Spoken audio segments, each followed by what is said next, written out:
인기라이드입니다. 오늘은 가장 인기가 많은 하이브리드 SUV 두 대를 준비했습니다. 둘 다 25년형 연식 변경 모델입니다. 크게 바뀐 건 없지만 둘 다 시승을 해보면서 비교 리뷰를 한번 찍어보도록 하겠습니다. 리모컨으로 소환하는 기능은 좁은 곳에서 차를 빼고 내릴 때, 또 아이가 있을 때 굉장히 유용한 기능이죠.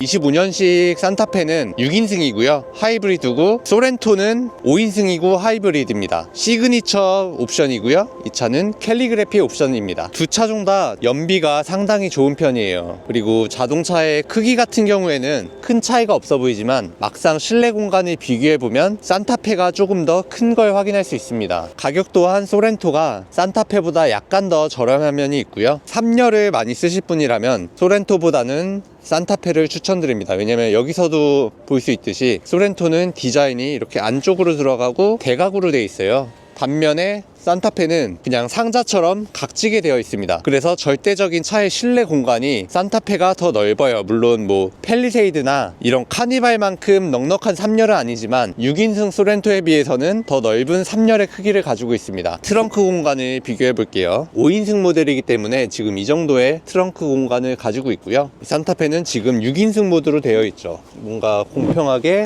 3열을 접을 경우 산타페가 더 넓은 트렁크 공간을 가지고 있는 걸 확인할 수 있습니다. 물론 그렇다고 해서 소렌토가 좁은 트렁크 공간을 가지고 있다는 게 아니에요. 이 차도 충분히 많은 공간을 가지고 있지만 이 디자인 덕분에 산타페의 트렁크 공간이 더 넓다, 이렇게 볼 수 있겠고요. 두 차종 다 전동 트렁크 적용이 되어 있고요, 소렌토는 디지털 룸미러의 카메라가 이렇게 가운데 장착이 되어 있고요, 산타페 같은 경우에는 양 옆으로 장착이 되어 있네요. 루프렉 적용이 되어 있고요, 차의 높이도 산타페가 좀 더 높네요. 그리고 차의 폭도 산타페가 더 넓어 보입니다. 5인승으로 탈 때는 전혀 모자람이 없는 큰 SUV거든요. 하지만 만약에 3열과 트렁크 공간이 조금 더 중요하다면 산타페가 조금 더 나은 선택일 것 같습니다. 같은 엔진과 같은 플랫폼을 공유하는 자동차지만 성향이 좀 다르다고 볼 수 있어요. 차의 크기가 조금 더 작고 가벼운 탓에 산타페보다는 조금 더 날렵한 스포츠 드라이빙을 할 수 있는 특성이 있고요, 그렇다고 해서 굉장히 차이가 나는 건 아닙니다. 소렌토는 기존의 소렌토 에서 페이스리프트가 된 신형 모델이고, 산타페는 완전 풀체인지가 돼서 나온 모델이기 때문에 그거에서 오는 차이도 조금 있죠. 산타페의 실내를 먼저 한번 보여드릴게요. 1열의 디자인입니다. 요새 현대차들이 가지고 있는 심플한 인테리어 구성을 가지고 있습니다. 수납함이 여기도 있고 여기도 있고 이렇게 3개의 수납함이 있다는 게 특징이고요, 가운데 무선 충전기 2개, 앞뒤로 열리는 가운데 콘솔이 있습니다. 전체적으로 차가 좀 많이 각지게 생겨서 실내 공간은 꽤나 넓게 나온 편인 것 같고요, 보스 오디오가 장착이 되어 있고, 이 필러나 천장 부분은 부드러운 소재로 되어 있습니다. 이 기능이 굉장히 불편할 것 같지만 한번 매력에 빠지면 굉장히 좋습니다. 악천 후에도 잘 보이고 특히 밤에 굉장히 잘 보여요. 선루프는 앞에 열리는 거 하나, 뒤에 커버만 열리는 거, 이런 식으로 2개가 장착이 되어 있습니다. 산타페는 풀체인지로 출시가 되어서 차의 전체적인 공간감이 확실히 커졌고요, 차는 6인승 모델인데 독립식 2열 시트가 되어 있고 3열의 시트에도 아이소픽스가 장착되어 있는 걸 확인할 수 있죠. 그럼 총 4개의 카시트를 장착할 수 있다는 뜻입니다. 그리고 만약에 3열의 사용도가 많다면 7인승보다는 6인승이 훨씬 더 편해 보이고요, 2열 사람 입장에서도 이 6인승의 독립 시트가 생각보다 많이 편합니다. 뒷자리 통풍은 없고 열선만 있고요, 햇빛 가리개도 있습니다. 3열도 어른이 타고서 장거리를 가기엔 좀 힘들지만 30분 이 정도까지 거리는 어른도 충분히 타고 갈 만합니다. 에어컨 송풍구가 이렇게 옆에서 나오고요, 여름철에 아마 한 줄기 빛 같은 그런 바람이죠. 그리고 여기서도 자기 바람을 껐다 켰다를 할 수가 있습니다. 220V 전기도 있고요.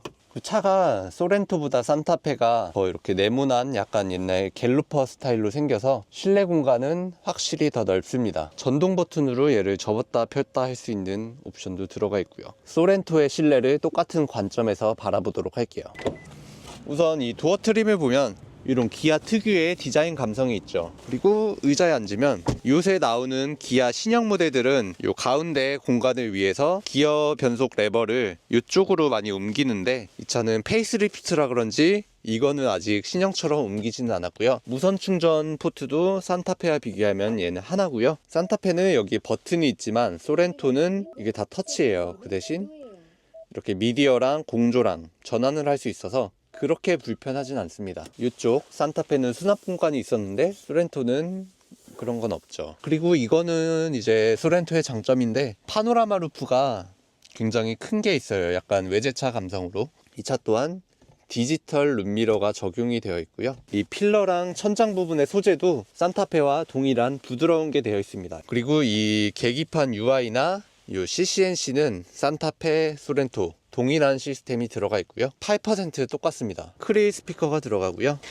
조금 이제 비교가 되는 게 산타페는 지금 6인승 모델을 시승하고 있고 이 소렌토는 5인승입니다. 하지만 소렌토도 6인승 모델이 출시가 되고요. 5인승이기 때문에 2열의 공간은 굉장히 쾌적합니다. 이 220V가 이 차는 뒷자리에 있고요. 산타페는 아까 3열 쪽에 있었죠. 햇빛 가리개도 똑같이 있고요. 공간은 산타페보다 조금 작게 느껴져도 파노라마 선루프에서 주는 개방감이 상당합니다. 소렌토가 상대적으로 산타페보다 약간 작을 뿐이지 굉장히 넓은 SUV예요. 실내 공간이 상당히 큽니다. 그래서 만약에 2열까지만 딱 쓰고 3열을 쓸 일이 거의 없다 이러면 소렌토도 좋은 선택일 것 같고요. 거의 뭐 기능들이나 편의사양들은 완전 흡사하다고 볼 수 있는데 이제 약간 디자인과 구성의 차이라고 볼 수가 있죠. 바로 비교를 해보면 산타페가 각지게 생겨서 그런지 확실히 더 약간 미니밴스럽고 넓게 느껴지긴 해요. 여러분들은 어떤 게 더 여러분들 스타일인가요? 소렌토, 산타페. 번갈아 가면서 주행을 해보면서 그 특성도 잠깐 느껴보도록 하겠습니다. 사실 거의 비슷한 특성을 가지고 있을 거예요. 846km를 주행한다고 합니다. 완전 연비 주행을 하면 뭐 900이나 1000 이렇게도 찍을 수 있지 않을까요? 주행을 먼저 해볼게요.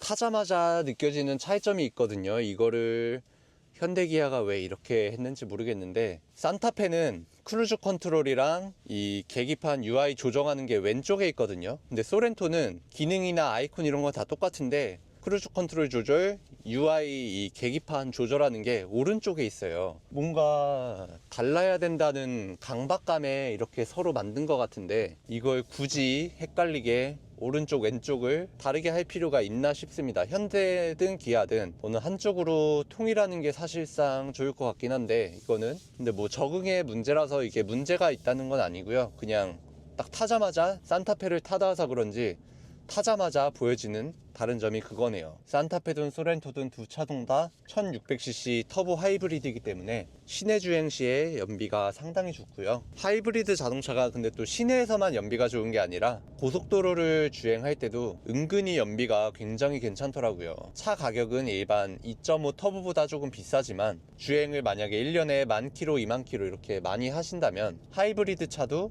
한 3년 정도 타면 유류비로 그 처음에 비쌌던 차 가격을 본전을 챙기실 수 있을 거라고 생각이 됩니다. 주유소도 덜 가고 이러면은 편안한 면이 있죠. 그리고 어차피 나중에 차량을 팔 때 그냥 모델보다 하이브리드 시세가 더 비싸기 때문에 이게 차량 가격이 비싸다고 해서 나쁜 건 아닌 것 같아요. 차가 산타페보다 조금 작다 보니까 고속주행 시에 롤이나 이런 부분에서 조금 더 이점이 있을 거라고 생각이 되고요. 근데 사실 일반적인 영역에서는 크게 차이는 없습니다. 굳이 산타페보다 편한 점을 찾자면 주차하기가 조금 더 수월하다는 점이 있겠고요. 그리고 이제 디자인에서 호불호가 가장 많이 갈릴 텐데 저는 개인적으로 각지게 생긴 SUV를 좋아해서 산타페가 더 좋지만 산타페의 그 앞에 한솥 도시락과 뒤에 한솥 도시락을 싫어하시는 분들이 꽤 많아서 소렌토로 선택하시는 분들도 많을 거라고 생각이 듭니다. 확실히 꼭 주차할 때뿐만 아니라 그냥 이렇게 운전할 때도 차가 상대적으로 작게 느껴져서 조금 더 편안하고 부담이 덜한 것도 있는 것 같습니다. 소렌토가 더 경쾌하게 나가는 것 같아요. 실제로 성능을 비교해보면 마력은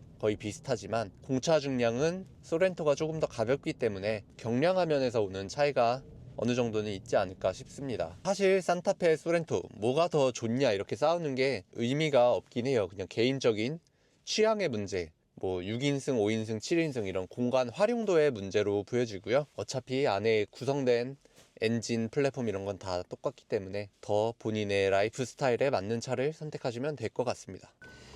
네, 소렌토를 주행하고 이제 똑같은 파워트레인을 가진 산타페를 지금 주행 시작했는데요. 연비 면에서는 산타페보다 소렌토가 조금 더 좋을 것 같긴 합니다. 하지만 막 굉장히 많이 차이 나는 건 또 아닙니다. 하지만 산타페는 크기가 좀 더 크기 때문에 실내 공간을 더 넓게 쓸 수 있다는 장점이 있죠. 그리고 두 차종 다 1600cc 터보 하이브리드 스펙이기 때문에 밟으면 잘 나가고 연비도 상당히 준수하게 나오고요. 한 가지 좀 아쉬운 점은 6단 자동 변속기 미션이라서 뭔가 8단 자동 변속기에 비해서 고속주행을 할 때 조금 아쉬운 면이 있죠. 그리고 효율 면에서도 요새 기본이 7단인데 6단 변속기가 둘 다 달려있다는 건 조금 이제 아쉬운 점이고요. 막상 운전을 하면 RPM도 어차피 그렇게 안 높고 그냥 나쁘지 않은 파워트레인인 것 같다는 생각이 듭니다. 사실 소렌토, 산타페 둘 다 완성도가 높은, 완숙미가 굉장히 높은 두 개의 자동차고요. 뭐가 더 낫다라고 단정 지을 순 없지만 뭔가 취향의 차이와 공간의 차이에 따라서 결정하시면 될 것 같습니다. 그리고 저의 개인적인 추천으로는 페이스리프트 된 신형 모델보다는 그래도 풀체인지가 된 신형 모델이 조금 더 좋지 않을까 생각을 해보고요.